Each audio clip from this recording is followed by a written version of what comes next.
I'm Blake Madsen with Brand Command and Avery Dennison Training, and this is the PrismaPro Method.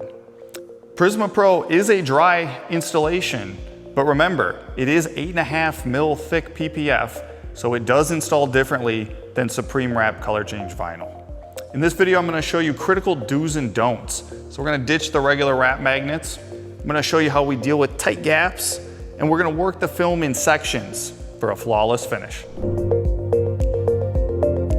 In this video, I just want to walk you through some simple do's and don'ts of working with Avery Dennison PrismaPro paint protection film.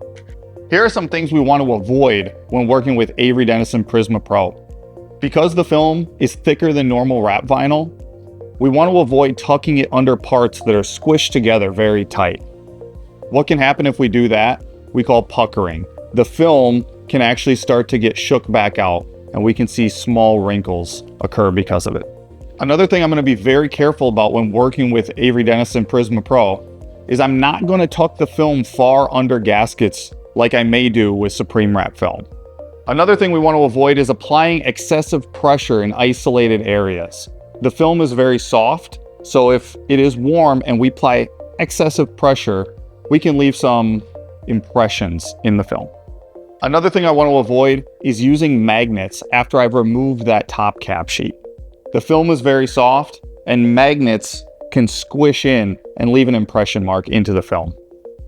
When working with Avery Dennison PrismaPro paint protection film, I'm going to work the panel in sections. I'm not going to glass out the entire area like I would with Avery Dennison Supreme Wrap. I'm going to break it up into sections following the body lines.